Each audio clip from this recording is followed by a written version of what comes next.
시골 풍경이 그리운 분들이라면 오세요. 아직 이곳은 시골 풍경이 남아있고 가꾸지 않은 아름다운 숲이 있답니다. 그리고 무엇보다 책과 커피가 있죠. 혹시 또 아나요? 이곳에서 우연히 만난 책 한 권이 인생을 바꿀지요. 우연은 때때로 필연이 되니까요.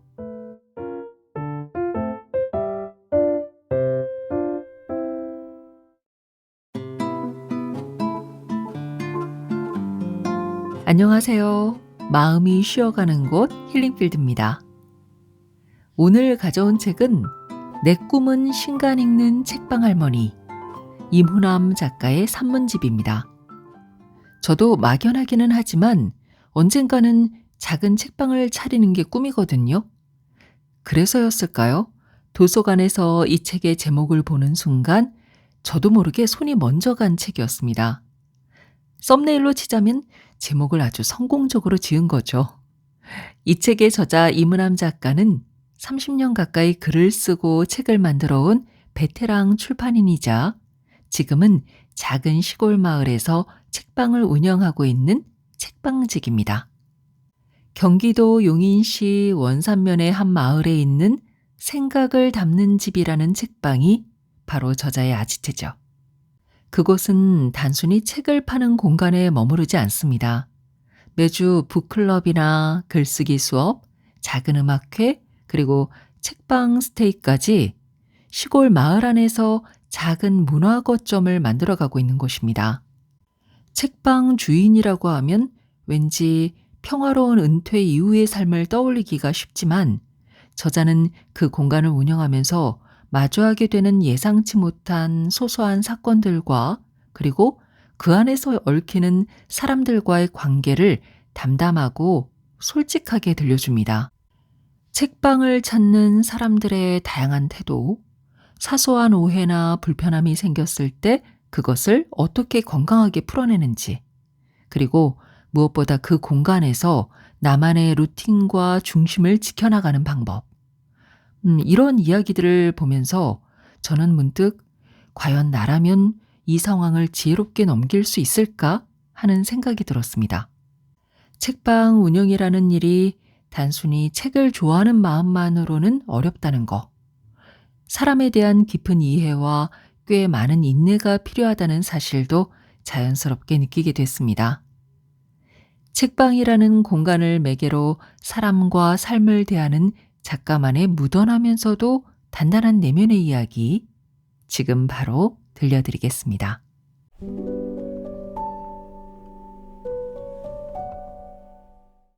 많은 눈이 내렸다. 미리 오겠다고 연락했던 손님이 올 수 없다고 연락이 왔다. 눈이 오면 세상이 멈춘 듯 고요하다. 이런 날 누가 오겠나 싶어 종일 책이나 읽어야지 마음 먹고 페이퍼백으로 나온 레이먼드 커버에 사랑을 말할 때 우리가 이야기하는 것을 펼쳐들었다. 중간쯤 읽고 있는데 동네 어른이 들어왔다. 은퇴 후 전원주택에 사는 그는 가끔 혼자 들러 커피를 마셨다. 10대 손주 생일 선물로 책을 주고 싶다며 그는 책을 좀 읽는 아이이니 성인용 책을 골라달라고 했다. 이런 경우 좀 어렵다. 고민 끝에 최재천의 공부를 권했다. 그는 당신이 먼저 읽고 선물해야겠다며 최재천 교수와 대담한 안희경 작가에 대해 물었다. 그에 대해 잘 알지 못하는 나는 프로필에 있는 대로 이야기를 했다. 촘스키, 지그문트 바우만, 리베카 솔릿, 마사 누스바움 등을 만나 대담집을 냈고요. 그러자 그가 말했다. 어렵겠네. 이젠 어려운 책은 못 읽겠어요. 젊어서는 어려운 책도 좀 읽었는데 이젠 싫어요. 나이 들어서 생각이 확고해지다 보니 아마 다른 생각들이 비집고 들어올 틈이 없어져서 그런 게 아닌가 싶어요. 특히나 훈계하는 책은 정말 싫어요. 이렇게 살았다 하면 그만이지 뭘 이렇게 저렇게 살아라 가르치려 드는지. 그렇지요, 그렇지요. 나는 그 말들에 맞장구를 쳤다. 그러면서 지난 가을 만난 한 선배가 생각났다. 이젠 다큐나 예술 영화를 못 보겠어. 예능 방송 보면서 그냥 웃는 게 좋아. 조용한 게 싫어서 종일 TV를 켜놓기도 하고. 시네큐브를 들락거렸던 그가 예능만 본다니, 예술의 전당을 들락거리던 그가 아침에 일어나 잘 때까지 텔레비전을 틀어놓고 지낸다니. 그의 나이 들미 확 와닿던 북촌의 한 카페에서 나는 슬펐다. 하필 바람이 불어 은행잎은 사방으로 흩날리고 은행나무는 벌거벗고 있었다. 나는 책방을 차린 후 공공연히 말했다. 내 꿈은 신간 읽는 할머니라고. 지금도 내 꿈은 여전하다. 돋보기 쓰고 신간들을 검색하고 그중 읽고 싶은 책들을 주문에 잔뜩 쌓아놓고 그것들의 은근 중압감을 느끼며 읽다 책방에 손님이 오면 느리게 일어나 커피 한 잔을 내려주며 최근 읽은 책들을 이야기하는. 문득 나는 7, 80이 된 나이에 이르러서도 지금처럼 책을 읽을 수 있을까 싶어졌다. 지금처럼 밤마다 좋은 영화를 골라보는 대신 예능을 틀어놓고 있는 것은 아닐까.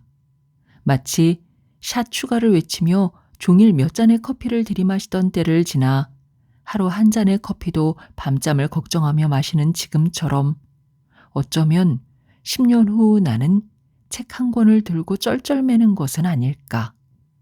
생각이 꼬리를 물자 갑자기 우울해졌다. 하늘은 여전히 잔뜩 흐리고. 점심을 먹고 나는 과감히 커피 한 잔을 내렸다. 아침에 먹었으니 또 한 잔을 마시면 밤잠을 설칠 수 있지만 까짓거 한 잔 더 마시고 영화 한 편 더 보자 생각했다. 아직은 그래도 되는 때, 할 수 있는 때가 아닌가. 나이 들면 지금보다 할 수 없는 일이, 하고 싶어지지 않은 일이 많아질 것이다. 그러니 할 수 있는 때, 하고 싶을 때 해야지. 커피를 마시는데 책방에 햇살이 들어왔다. 그새 날이 갠 것이다. 늙어가는 일이야 혼자만의 일도 아니고 어쩔 수 없지만 아직 나는 신간을 읽고 있는 때, 나는 커버책을 다시 집어들었다. 가만히 있으라는 말. 2022년 올해 시부모님은 구순이 됐다. 큰 병이 없으니 건강하다고 하지만 나이는 속일 수 없어 몇 달 만에 만나면 확연히 그 모습이 다르다. 두 분 모두 전화이가 되기 훨씬 전에는 우리 집에 오시면 살림을 도맡았다. 매월 마감을 하느라 며칠씩 야근을 하는 나를 대신해 함께 아이를 돌보며 어머니는 주방을 책임졌고 아버님은 청소 등 집안의 자질구레한 일들을 도맡았다. 아침에 나가 밤에 들어오니 주방에 들어갈 새가 없었지만 어머니가 오시면 나는 거의 주방에 가지 않았다. 아이가 학교 간 사이 두 분은 가까운 백화점도 가고 남대문 시장도 가곤 했다. 지방에 사는 두 분의 정기적인 서울 나들이는 근 10년 남짓 이어졌다. 아이가 크고 내가 직장을 그만두고 독립하자 두 분의 정기적인 서울 나들이도 끝났다. 대신 명절이나 그 외에 나의 출장 등이 있을 때 올라오셔서 짧게는 사나흘, 길게는 일주일 정도 묵으셨다. 그때도 나는 어머니에게 주방을, 아버님에게는 집안의 소소한 일들을 맡겼다. 어머니가 차려주는 밥상은 언제나 밥 한 그릇 뚝딱하게 만들었고 아버님은 꼼꼼하게 이런저런 집안일을 챙겨주셨다. 사실 나는 어머님보다 아버님께 더 많은 일을 시켰다. 그런 나를 보고 친정엄마는 시아버지를 종그레기 부리듯 한다며 나무랐지만 아버님은 단 한 번도 내가 요청한 일에 대해 노라고 말을 하지 않으셨다. 그러면서 나는 두 분께 일을 배웠다. 지금의 시골로 들어와 살게 된 후 두 분은 1년에 한두 번 오셨다. 구순을 넘기면서는 오시지 못하고 있다.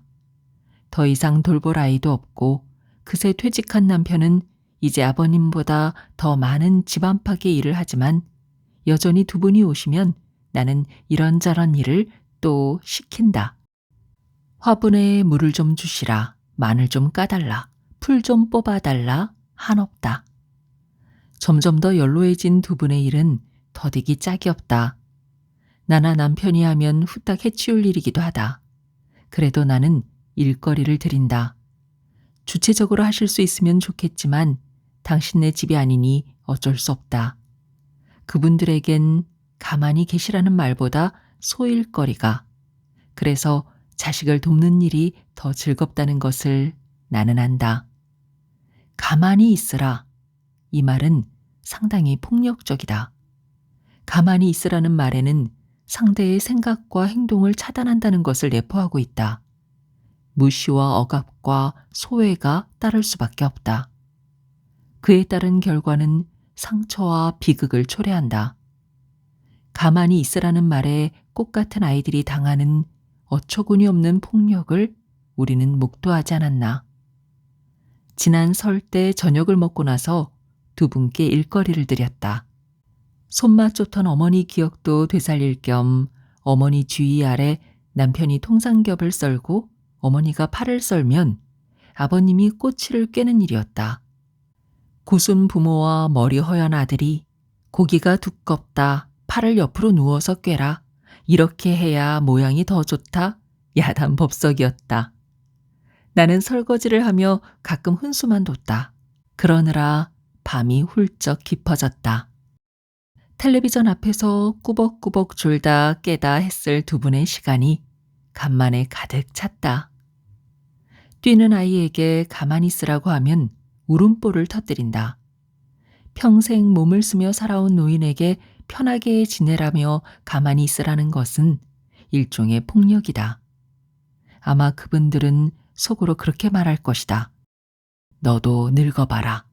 사지 멀쩡한데 손 놓고 가만히 있고 싶은지. 느림보 여행, 전국을 걷기로 한 할아버지. 아침나절 단골 할아버지가 감자를 잔뜩 갖고 오셨다. 농사 지으신 거냐고 물었더니 당신도 얻은 거라고 하셨다. 그러면서 덧붙이셨다.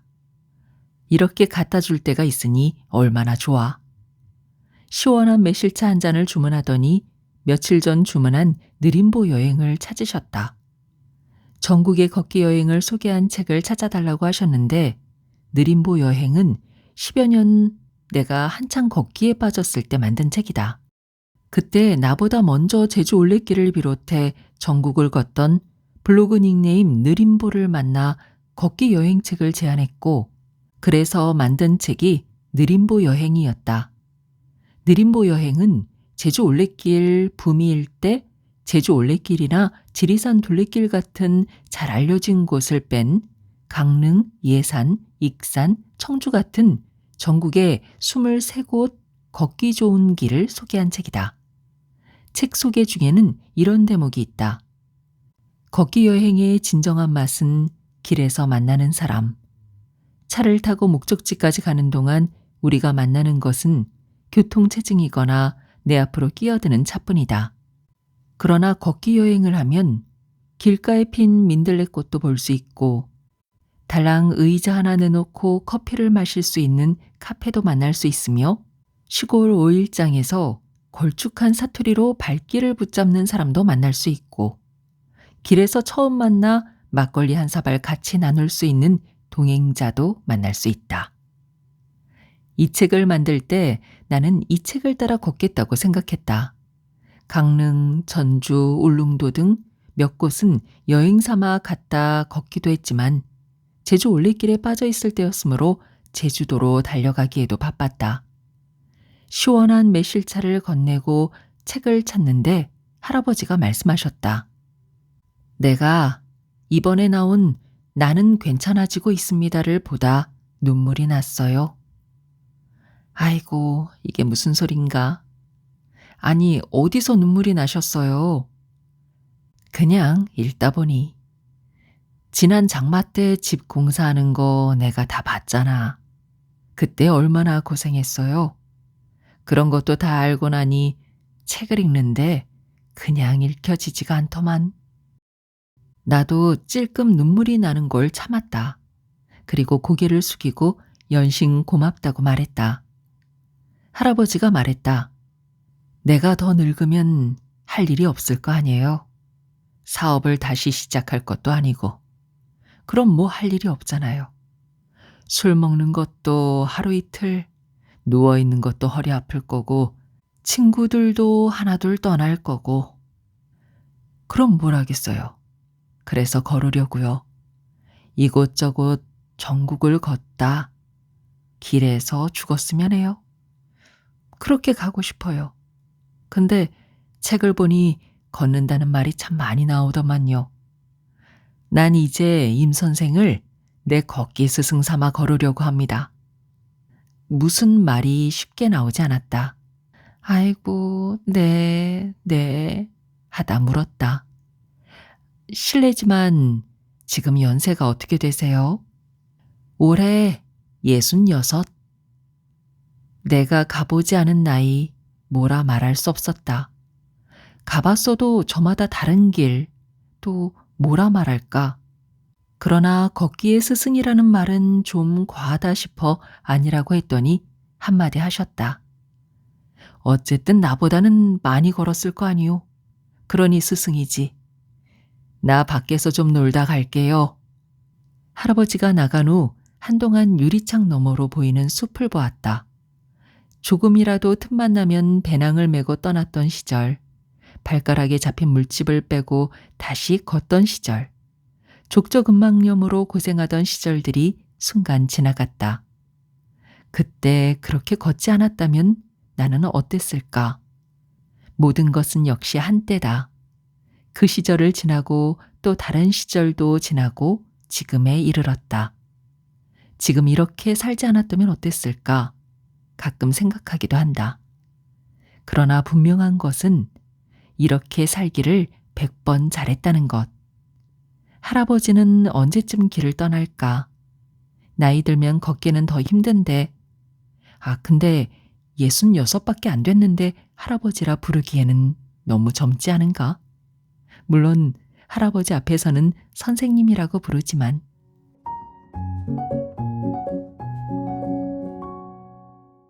고구마와 고라니. 망의 높이는 내 어깨쯤. 그런데 대체 어떻게 뛰어넘었을까? 고구마 잎 곳곳이 똑똑 끊겼다. 사방에 친 망을 둘러보니 몇 군데가 조금 내려오거나 끝부분이 낡은 곳도 있었다. 이런 고라니 녀석들 같으니라고 하고 화를 내야 하는데 자꾸 웃음이 났다.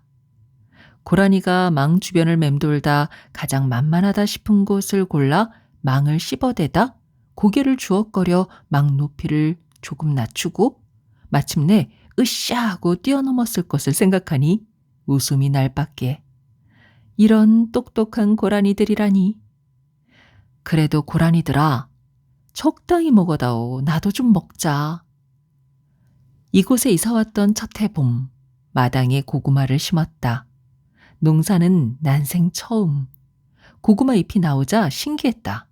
오호, 이제 겨우 내 고구마를 먹겠군. 나름 기대가 컸다. 어느 날 보니 고구마 잎이 똑똑 끊어졌다. 고라니가 고구마 잎을 먹는다는 걸 몰랐다. 다른 고구마 줄기가 있고 잎이 있으니 고구마가 죽는 것은 아니겠지 생각했다. 고구마 잎은 점점 더 사라졌다. 그래도 고구마는 땅에서 자라는 것이니까 잎이 없어도 되겠지. 이윽고 가을이 됐다. 고구마를 캐기 시작했다. 기대에 차서 고구마를 담을 박스도 준비했다. 말라 비틀어진 고구마 줄기를 걷어내고 땅속을 헤집었으나 그냥 흙뿐이었다. 고구마라곤 우툴두툴 주먹만한 것 2-개가 전부였다. 너무나 못생겨서 먹고 싶은 생각이 전혀 들지 않았다. 고구마 잎이 무성해야 땅속에서 고구마들이 튼실하게 자란다는 것을 그제야 알았다. 지난해 또 고구마를 한쪽에 심었다. 이번에는 고라니 망도 쳤겠다. 나름 든든했다. 쑥쑥 자란 고구마 순을 꺼내다 들깨가루 듬뿍 넣고 볶아서 이렇게 맛있을 수가 해가면서 먹었다. 그러다 김장배추 심을 때가 되어 고구마 줄기를 걷어냈다. 그 튼실한 줄기로 봐서는 2박스는 나오겠지? 잔뜩 기대했다. 그런데 고구마가 보이지 않았다. 어쩌다 나온 고구마 2억에는 손가락만 했다. 아, 이건 또 무슨 일이람. 뒤늦게 알았다. 고구마 수확은 더 있다 해야 한다는 것을.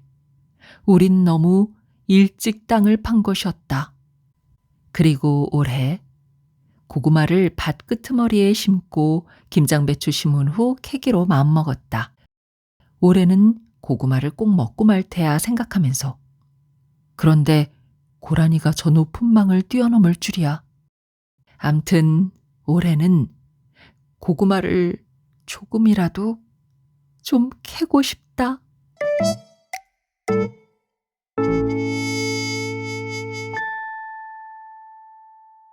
정호승 시인과의 아름다운 봄날 하루. 5월의 하늘 아래서 나무가 반짝였다. 선생님은 괴테의 말을 인용하며 말씀하셨다. 모든 색은 빛의 고통이다 하는 글을 읽고 한동안 다른 글을 읽을 수 없으셨다고. 하늘과 내가 딛고 있는 바닥과 나무와 사람들이 모두 빛의 고통으로 인해 빛나고 있었다. 인생은 고해다. 살아갈수록 그 말이 무슨 말인지 느낀다. 선생님께서 말씀하셨다. 20, 30대는 그 말이 무슨 말인지 몰랐다고. 나도 몰랐다. 기껏해야 애인과 헤어지거나 부모와의 불화였거나 관념적인 것들이었다. 그러나 살아갈수록 인생은 고해다. 선생님의 말씀처럼 바다에서도 목이 마른 물고기 같다.